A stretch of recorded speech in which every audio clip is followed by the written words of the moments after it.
بسم الله الرحمن الرحيم الحمد لله والصلاة والسلام على رسول الله وعلى آله وصحبه وعلاه. السلام عليكم ورحمة الله وبركاته. Welcome to Usul al-Fiqh class.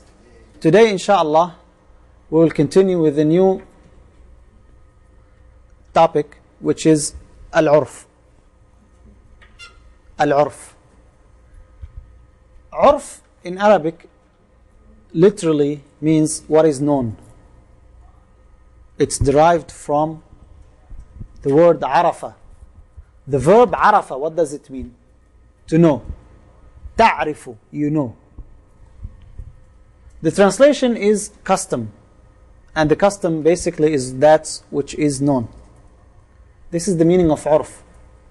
Arafa as a verb is to know. Now, if you go back to the Quran, you try to connect the dots with the lines. There is a surah called Surah Al-A'raf. A'raf. What's the meaning of A'raf? It is plural of urf. A'raf. Why it is called A'raf? This surah talks about what? A'raf. In the story of Al-A'raf. وَعَلَى الْأَعْرَافِ رِجَالٌ يَعْرِفُونَ كُلًّا بِسِيمَاهُمْ. The A'raf is a place between hellfire and paradise. When the people are there in that place and they are not taken to either way. Because it is very well known, it is called A'raf. And also in Arabic, you see the rooster. How you distinguish between chicken and rooster? The head of the rooster is bigger. That's called that's called urf ad-dik, urf. Why? It is known. It gives you the distinction right away. So now I believe it is clear what is the meaning of urf. Arafa. What is known or what is familiar or customary. That is the meaning of urf.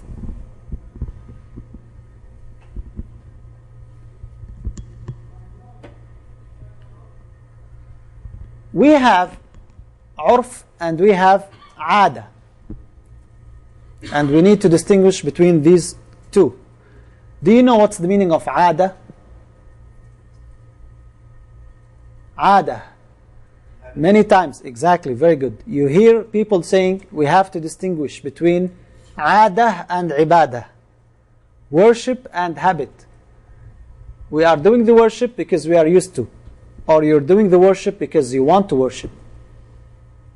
So if we say the urf is that which is customary, that which is known, what's the difference between it and the ada, the habit? What's the meaning between the custom and the habit? What's the difference between both of them? Ada is personal. Yes. Ada, in general, it is the norm of very few people or individuals. While urf, the custom, is for large people or everyone. That is the urf. So these all linguistic definitions and terms. What about the technical definition of urf? The recurring practices that are acceptable to people of sound nature. That's what we mean by urf. The recurring practices. Recurring. They happen time after time. They are known. But which habits that are acceptable to people of sound nature? This is very important. What if it is the habits or the norms, the practices of insane people? Does that take the ruling of urf? The answer is no. Now, let's move to the usage of urf in the Quran. Did this word come in the Quran, urf? It came where? In Surah Al-A'raf. Where? خذ العفو وأمر بالعرف. Very good. Surah number 7, ayah 199. خذ العفو وأمر بالعرف وأعرض عن الجاهلين. Very similar usage for the عرف. معروف. Now what's the difference between عرف and معروف? معروف, what is known. عرف is similar. Is good. It means good. It means it is good. Do we have the word معروف in the Quran? Yes, it is used many times. Could you give me an example? In Surah Al-Imran, كنتم خير أمة أخرجت للناس تأمرون بالمعروف وتنهون عن المنكر وتؤمنون بالله.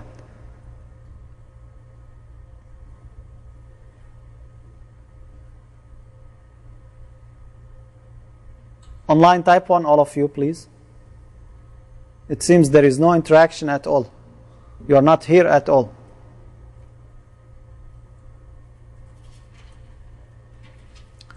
كنتم خير أمة أخرجت للناس.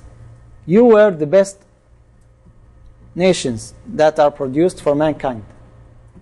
تأمرون بالمعروف. You enjoin معروف. What's the معروف here? What is right, what is good. And forbid what is evil, what is wrong. This is in Surah Al-Imran 3, ayah number 110. That's one usage. Another usage. ولا تؤتوا السفهاء أموالكم التي جعل الله لكم قياما وارزقوهم فيها واكسوهم وقولوا لهم قولا معروفا. Tell them words of kindness and justice. This is in Surah An-Nisa at the beginning of the surah, ayah number 5. Okay. This is one usage of ma'ruf. What is good, what is kind. And then we have Surah Al-A'raf, ayah 199. خذ العفو وأمر بالعرف. Command what is right. Command what is right. Enforce the religion of Allah subhanahu wa ta'ala. وأعرض عن الجاهلين. But turn away from the ignorant. Okay? See, several times the word ma'ruf is used. But that's not the exact meaning that we're looking for in our topic. Now remember, we're talking about what? The recurrent practices of sound people. Do we resort to these practices if we don't have any other evidence or not? Do we or don't we? Are these practices applied or not? Yes. Yes. Why? Do we follow the book of Allah, the sunnah of the Messenger ﷺ, or we follow the norms of people, the practices of people? Wasn't the practice of people slavery? If you are black, you are a slave. If you are white, you are master. You practice what's good, kind, just, and right. How do we know? That's what is good, kind, and just for me. Yeah, but that goes against principles from the Quran and Sunnah. From against principles. Why? Don't we have slavery? No, but we don't have this racial slavery. It is not racial slavery. Okay. Do we resort to the urf or not? Yes, We do. Does that mean Quran is not perfect? It is not a complete religion? that means the Quran is perfect and Islam is a complete religion. Oh, so that means Quran is perfect. The evidence that is perfect, we rely on urf. How? Because there's evidence for everything that we do from the Quran and Sunnah. There is evidence for everything that we do in the Quran and Sunnah. So we don't need urf. So we do. How? If we need urf, then there is not enough evidence in the Quran or the Sunnah. Okay. How much, or before how much, if a man divorced his wife, revocable divorce, it is not the third time, it is the first time. She is still his wife until her iddah is over, right? During the iddah, does she deserve anything? Yes. Why? She's divorced. Because of the ayah. Because of the ayah. What does the ayah? وَلِلْمُطَلِّقَاتِ مَتَاعٌ بِالْمَعْرُوفِ حَقًّا وللمطلقات متاع بالمعروف.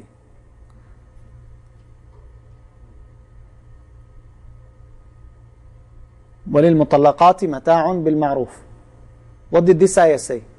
For the divorced women, there is mata', gift, something. According to what? Ma'ruf. This has moved up. According to what is known. This is what? I believe it's been abrogated because of It was abrogated. All scholars agreed that if your wife is still, the divorce is not irrevocable, she deserves shelter. Again, you don't kick her out the house. She is in the house. She deserves shelter, and she deserves what? Provision. For 3 periods. Whether it is periods of purification or periods of menses. For 3 periods, she deserves what? Provision. What kind of provision? How much? What's customary? What's customary? So we rely on what? Customs. We leave the religion to the custom. A woman comes and says, this is my custom. I get $20,000 every month. Custom according to who? To her. She's from rich family. That's what she's used to. The area, locality. How was she living with you before then? If that's what she was getting before. Yeah. The man would say, now she's not my wife anymore. I'm divorcing her. So I don't want to pay that much money. She's still his wife. This is a case where Allah subhanahu wa ta'ala says, bil ma'ruf. What is known. So do we rely on urf or not? Yes. Yes. What's the evidence? It's also an example with Khalid ibn Walid when he was eating that lizard. And Khalid was eating it up. And he looked at Prophet and was like, was this haram? Prophet said, no, it's not the food of my people. It's not the food of my people. So it's custom, like what you eat, what you don't eat.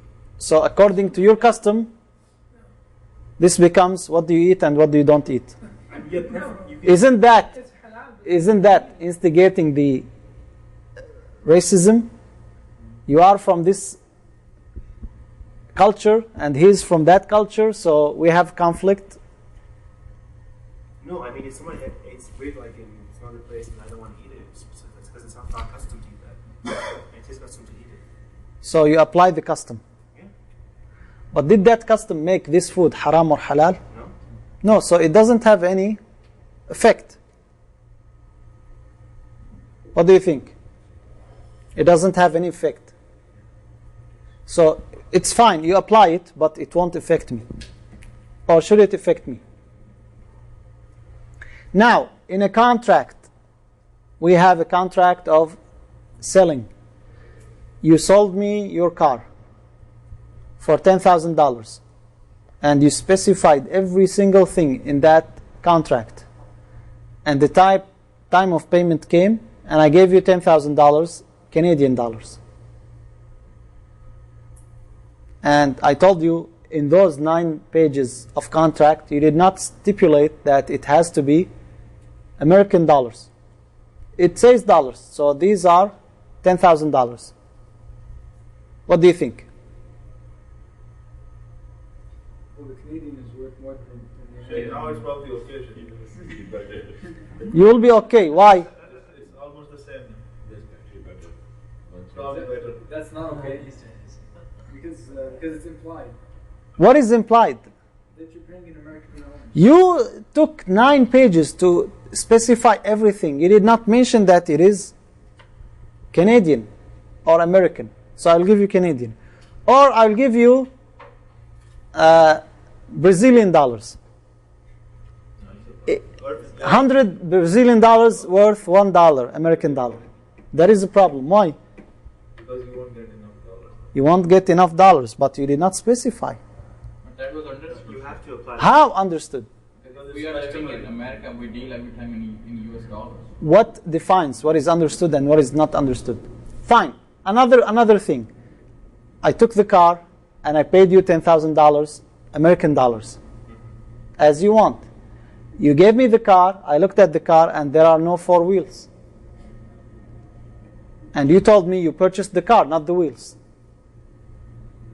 You wanted the wheels, you had to mention them in the contract that you want the car with the wheels. What about that? It's a tough business mention.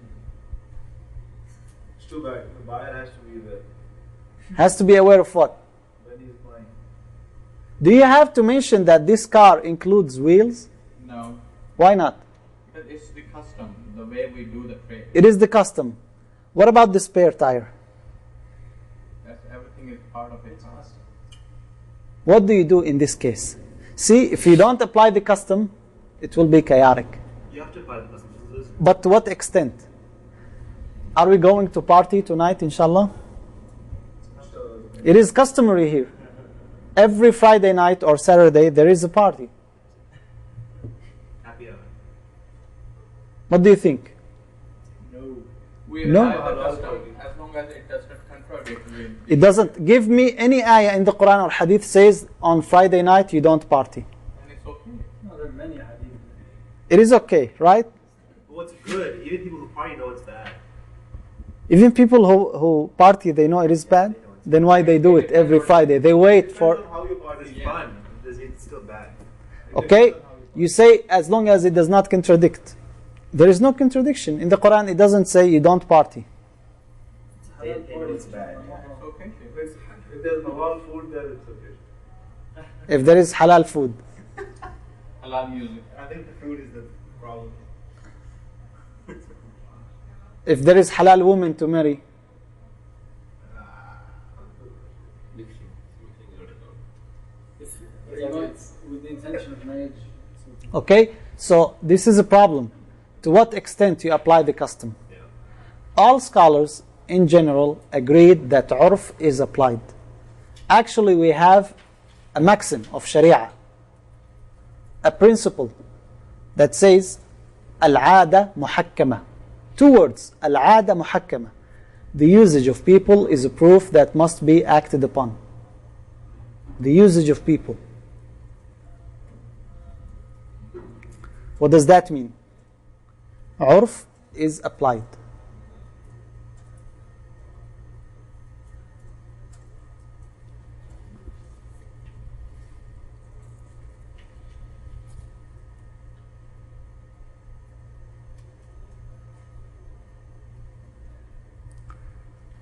And scholars also had a sub-maxim to this one. Al-ma'ruf urfan kal-mashrut shartan. What is known in custom as if it was stipulated as a condition. So whether it is uttered, written, or known, implied, it is the same. استعمال الناس حجة يجب العمل بها. All these rules are mentioned in the book. So this is a general maxim. All scholars of four madhabs, they agreed to that in general. However, as I told you, it is not open to any custom. Do we celebrate Halloween? Did you have the pumpkin and these scary? Why not? It's the custom. You just said the custom has to be applied. It's a witch's holiday. The Wiccans celebrate as a holiday. The origins of it are bad. It's today. The Wiccans still celebrate it. But is that approved? They do. Look it up. No, I Celebrating the shaitan. Do we celebrate Halloween? We're celebrating the shaitan. But isn't it the custom of the people? Do you drink wine? You go to party and you don't drink wine? That's the custom of people. You have to drink. Do we apply this or not? Why not? So now I'm confused. Do we apply the custom or not? Do we apply the urf or not? Sheikh, in the Gulf state, they have non-alcoholic wine. You apply the custom whenever it doesn't contradict. Whenever it does not contradict. What if it doesn't contradict? Then you can apply it. You can. Is there any ayah or hadith says do not celebrate Halloween? There's a hadith that says that you only have 2 holidays. This is not a holiday. You cannot imitate disbelievers in their religion. Don't sit with them when they follow. But what Adil mentioned, you mentioned, Sheikh, that that's concerning their religious practices. Yeah. Concerning the religious practices. Okay, fine. Thanksgiving. That's okay. okay, Sheikh. It's okay. What's wrong with Bismillah. Okay. Someone sneezed. Do you tell him or her, bless you? No. No? Non-Muslim you can. Non-Muslim. Yeah. You tell them or him? As long as you, yeah, you can. As long as you're saying like Islamic sense. Someone burped. Do you tell him or do you say, you did it? Do you say, excuse me? Yes, of course. Why? Did the Prophet ﷺ say, excuse me? It's not religious, Sheikh. So, It's urf. it's not religious. Didn't the Prophet ﷺ tell us what to do when someone sneezes? For a Muslim, yes. For Muslim. What about non-Muslim? They get the mercy anyway. Just, Sheikh Muhammad Taqi told us once, he said just kind of say, miss you, like that, or something. Seriously. What do you do? Here, when we want to learn, what do we do with the custom? Again, custom cannot override the Sharia. It cannot be applied in contradiction to the Sharia. But if it's known, and remember, I gave you the condition to sound people, not to disobedient, wicked people, crazy people. That custom, nowadays, it's almost the custom that you have a tattoo. What about tattooing? There's a hadith. The hadith mentions when you do the tattooing, that is like it has specific one. They did not have these machines like we have nowadays. The general rule is not to harm yourself. Tattoo does not harm myself. Yeah, it hurts. You don't feel it. Oh, yeah, it hurts. How do you know? I'm How do you know? I have knowledge, alhamdulillah. I have knowledge, but I don't have the action. It's useless. Knowledge and no action is useless. That would be pretty Okay. It's not useless. Very important point, the conditions of the urf. Open the book, page 372.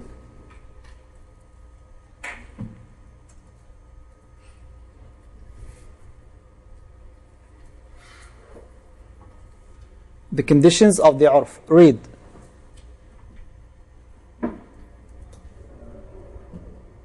What page did you say, Sheikh? 372.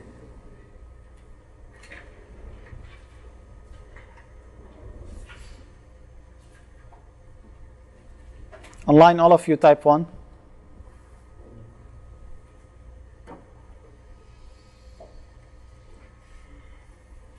Go ahead. The conditions of valid urf. Can you hear me? The conditions of valid urf. In addition to being reasonable and acceptable to people of sound nature, urf, in order to be authoritative, must fulfill the following requirements. So the first thing, it has to be from sound people. Then we have these conditions. Number 1.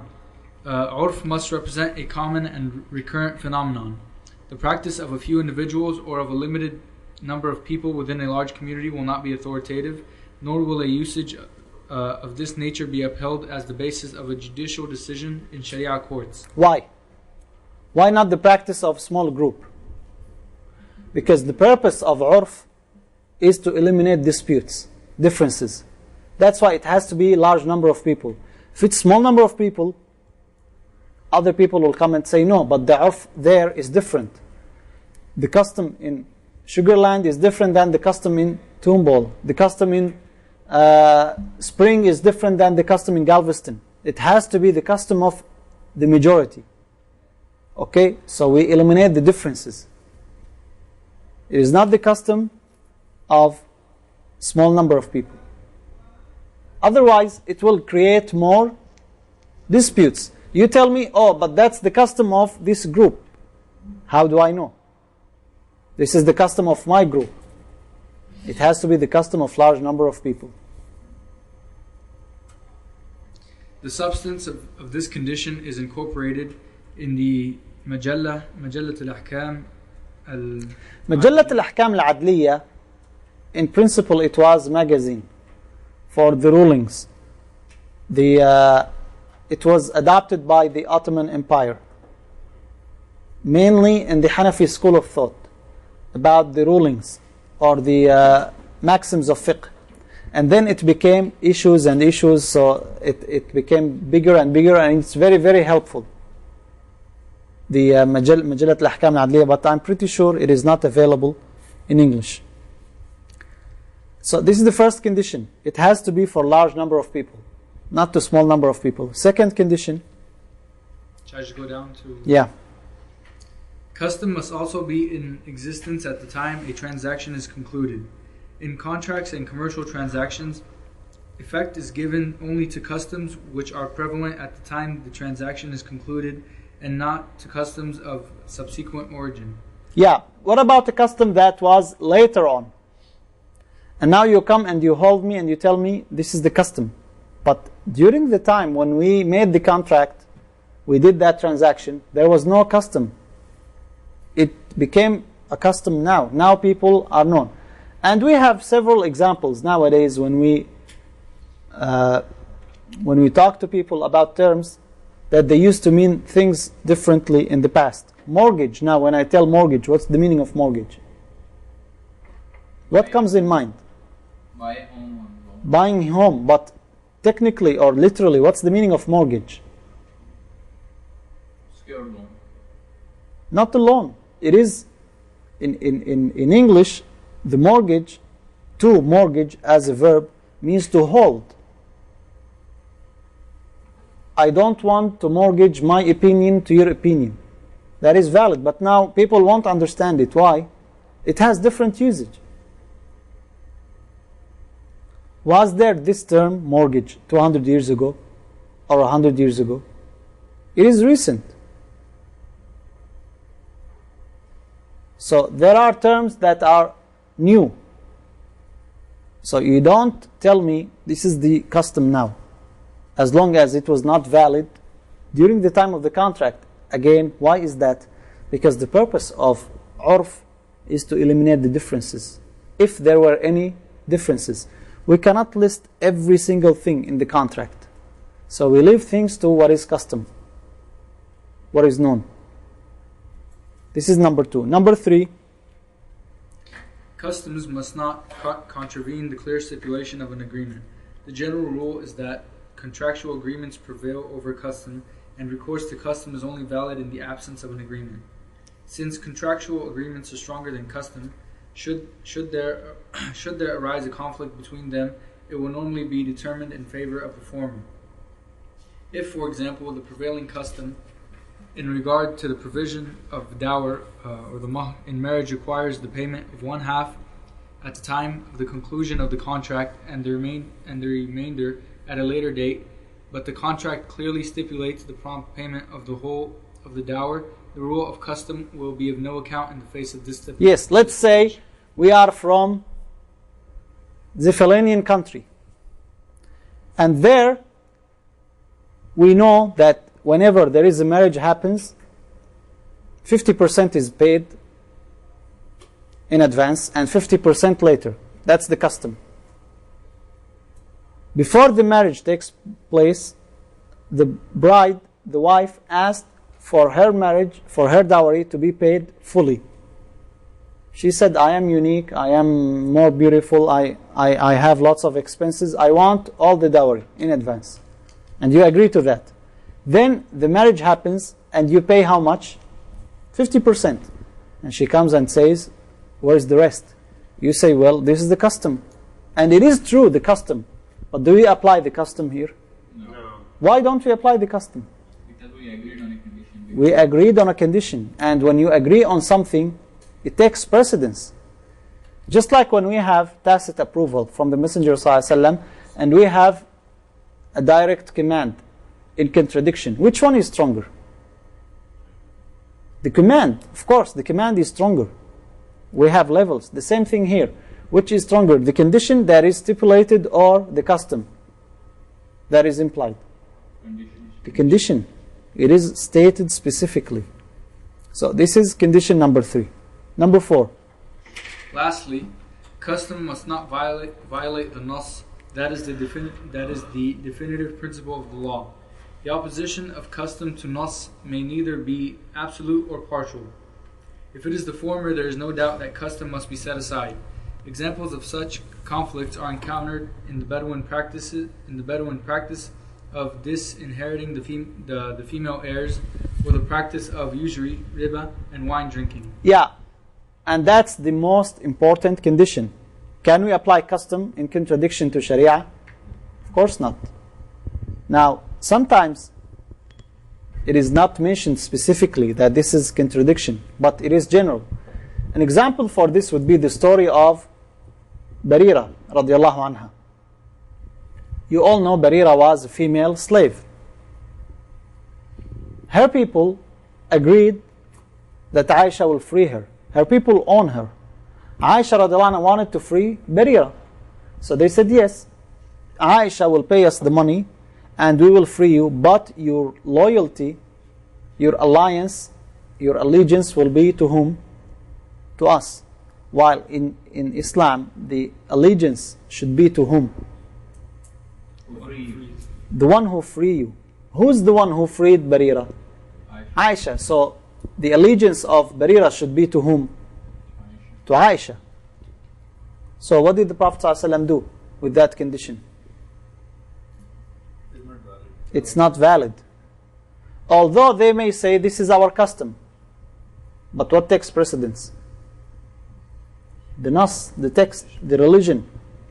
And that's a little bit different topic. When you apply conditions that are not in the Book of Allah or the Sunnah of the Messenger ﷺ, it has one of three cases. First case, it is against the Quran and the Sunnah. Then it is what? It is invalid. If it is approved by the Quran and Sunnah, then it is what? Valid. Even if you did not mention it, it is valid because it is implied. Then we have conditions, the Sharia are neither approving of them or disapproving of them, but it goes back to the person himself. Here we have difference of opinions. And an example for this would be a woman or wife stipulating in the marriage contract that her husband will not marry another wife. Are you allowed to marry another woman? Yes. You are. فَانْكِحُوا مَا طَابَ لَكُم مِّنَ النِّسَاءِ مَثْنَى وَثُلَاثَ وَرُبَاعَ. Marry whom you like. 2 wives, 3 wives, or 4. Up to 4 women. Can a wife come and say, you will not marry but me? This is a condition. Is that a valid condition or not? No. Yeah, this is the thing. If you agree to it, you agreed. Now, You can't agree and then say it's not valid. What if you agreed to it and then you changed your mind? You saw a very beautiful woman, took your... That's for any contract, Sheikh. You can't agree to something and change your mind. Any contract would be good. But in principle, didn't Allah subhanahu wa ta'ala allow you to marry more than one wife? Yes. He allowed. But now you made it a condition. You promised that you will not.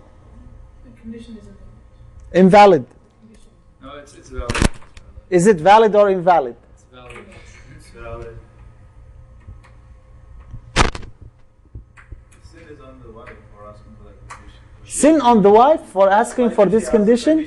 Why? She wants to secure her marriage life. She wants. Feel threatened by it. She doesn't want to be threatened.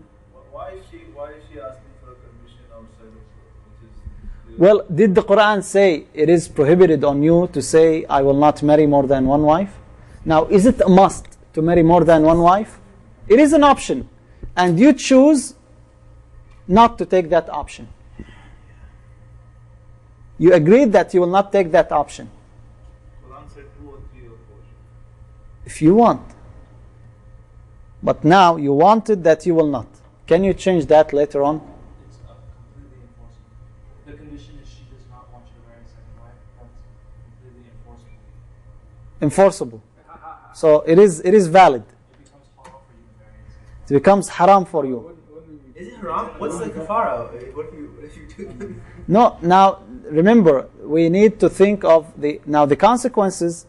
There is difference now, the act itself and the consequences. The consequences, if he insists, then she has the option for divorce. It becomes void, basically. It doesn't I mean, become haram. the contract is null and void afterwards. If he breaks one of the terms of the contract, he can go. That's one of the terms of the contract. One of the the contract became invalid. It's like Contract is not valid at the first place. Yeah, so what happens, Sheikh? What happens then? It doesn't become haram. okay. This is an example for conditions where scholars differed. According to Imam Ahmad rahimahullah, this condition is valid, and he is liable. For all damages if he marries another woman.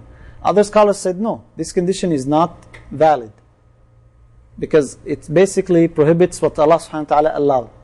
So there is difference of opinions. But this is really a matter related to conditions themselves. But in general, urf, what is custom, should be applied as long as there is no contradiction to the Book of Allah or the Sunnah of the Messenger sallallahu alaihi wasallam. And we'll stop here inshallah.